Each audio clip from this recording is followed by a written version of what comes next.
my husband had a great score, and his experience had been pretty smooth. And I had prepared for CAT and all other B school exams in India, so I thought that this should be a piece of cake for me. And I was kind of overconfident somewhere. And also, like, I had heard from many people that GMAT is sort of different and, like, on a very layman level, like, easier than CAT. So I thought that I'm decently okay at quant. I need to, like, focus on verbal, and I should be able to power through. And I had seen so many success stories where people manage with jobs and they get a good score within 2 months. I thought that maybe my case would be like that, but I was grossly wrong over there. And so I think it was sort of kind of overconfidence that I would be able to get through it, and underestimating what the real examination feel is like.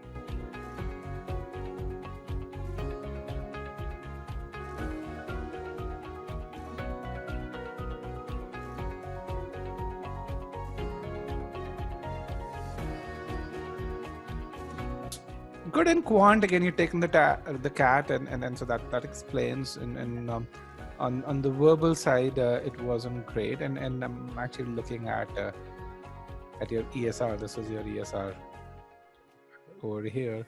Critical reasoning, sentence correction, not great. Reading comprehension, really good.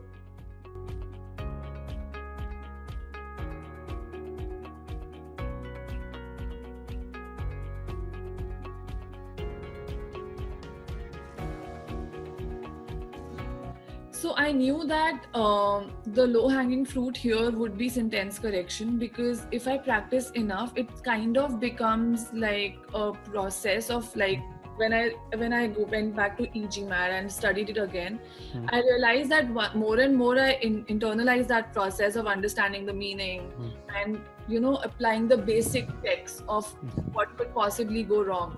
So I realized that if I'm actually, like, focusing on the meaning and going by the process, I should be able to get the maximum gain out of here. Critical reasoning had always been tricky. Like, even in mocks, I used to sometimes score really well if I understood the what is it called, the argument really well.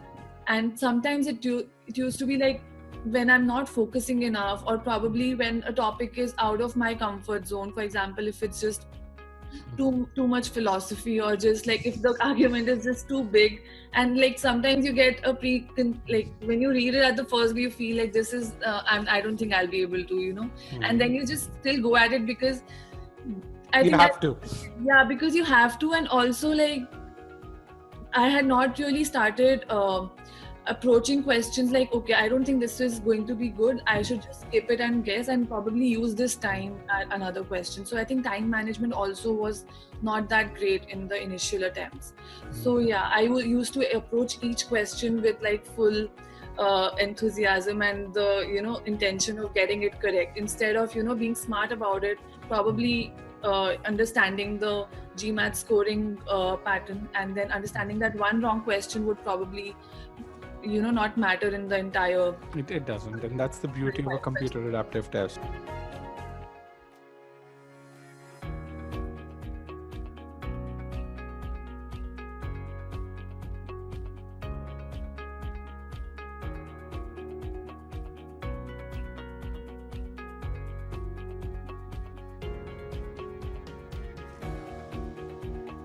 So I decided that, okay, this is not happening. I have a lot of free time now, so I will definitely go for GMAT again. So, and I, of course, was targeting 740 at least to get into a Tier 1 B school. Okay.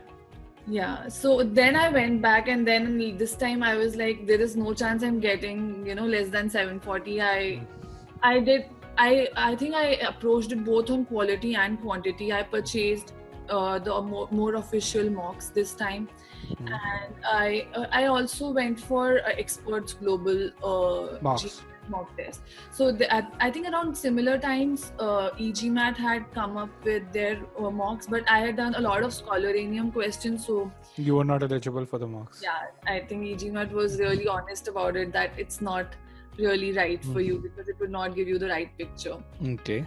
Yeah, so I did not go for those mocks, but I really deep dived into Scholaranium this time. That where exactly and I'm lacking. And the second time, actually, for the second 710, I did very poorly in RC, which was really surprising because I had got 90th percentile the first time. So I realized that I should not be relying on RC. I should really build on SC and CR. And I think those are the more stable things to focus on, and RC would just depend like how well I was able to read and how well my mind is functioning in that time pressure.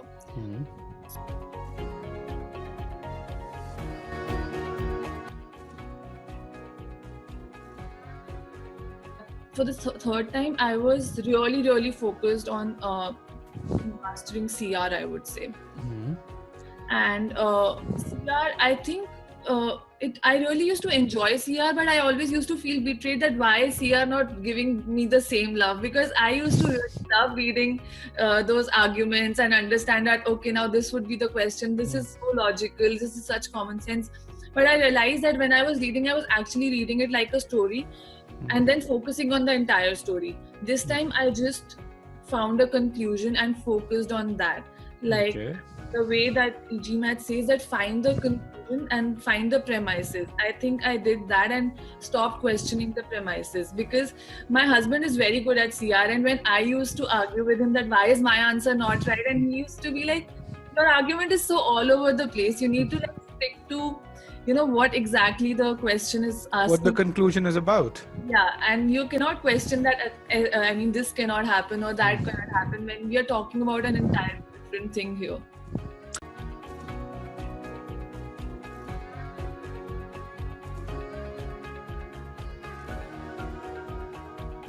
Yeah, my third attempt is actually a different story. So when I was giving my third attempt, there was some miscommunication between the examiner and me, and I asked her how much time is left in my break, and she said 6 minutes. So I was like, wow, that's a lot of time.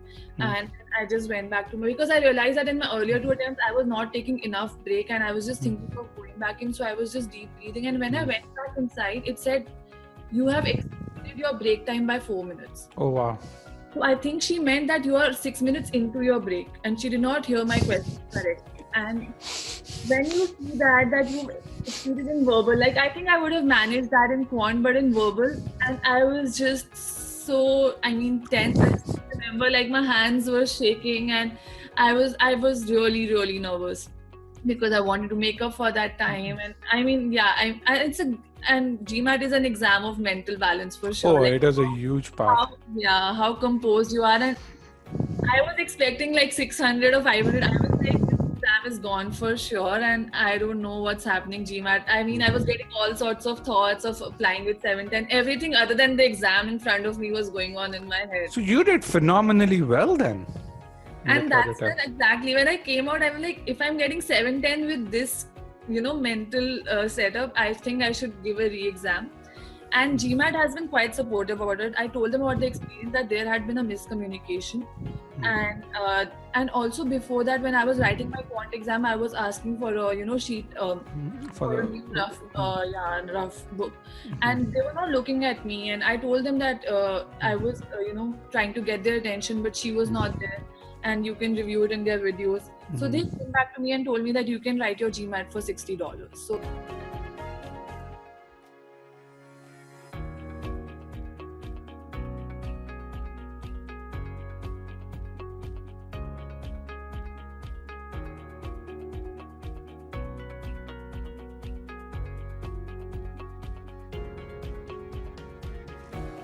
So I think for verbal, it's just about not losing hope that I can't do this. For me, I think after my second and third attempt, I was like, really, if this exam is even for me. So it was the persistence bit of it, that this is for me and this is well within my reach. And once you've kind of conquered that in your head, that I can really get a 44 also. And I read a lot of experiences on GMAT Club also. I thought that people who are not so well versed with normal conversational English also, otherwise, this is a very, very logical exam. So I need to take it that way. it's not just a usual, just a reading or just a English fluency test. It's your logical bent of mind. So I think when I started approaching it that way, and having a quantitative approach to my results, analyzing ESRs, analyzing my scholaraniums, especially CR and SC, is when I realized that this exam can also be given a very structured approach, and you can plan your success even in verbal. As compared, for quant, you can actually do that in yes. Yeah. So initially what I thought was this is exam for only for the dates. I still think that 10-20% luck is definitely involved if how your day behind the exam goes or around the exam goes. But still, if you're well prepared and if you are mentally composed that day and manage your time well, that I think in the third exam I realized that in the end I was short on time that day as well, but then I did skip a few questions in between, so that I am able to at least maintain a decent streak rather than have a wrong streak and then have a right streak and come back to the same score.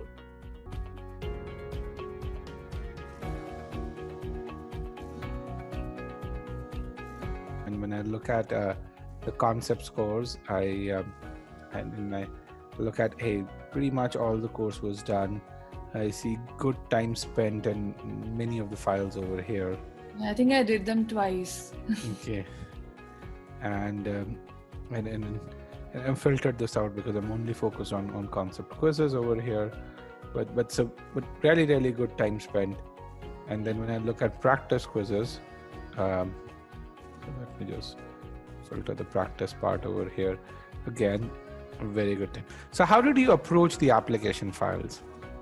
Yeah, I think when I was in my third and fourth attempt, instead of going back to concept files, I was really doing application files again and again, because application file really helped me compare the process I took versus the actual ideal process, and the way of approaching and understanding the problem compared to like what I should aim to be at.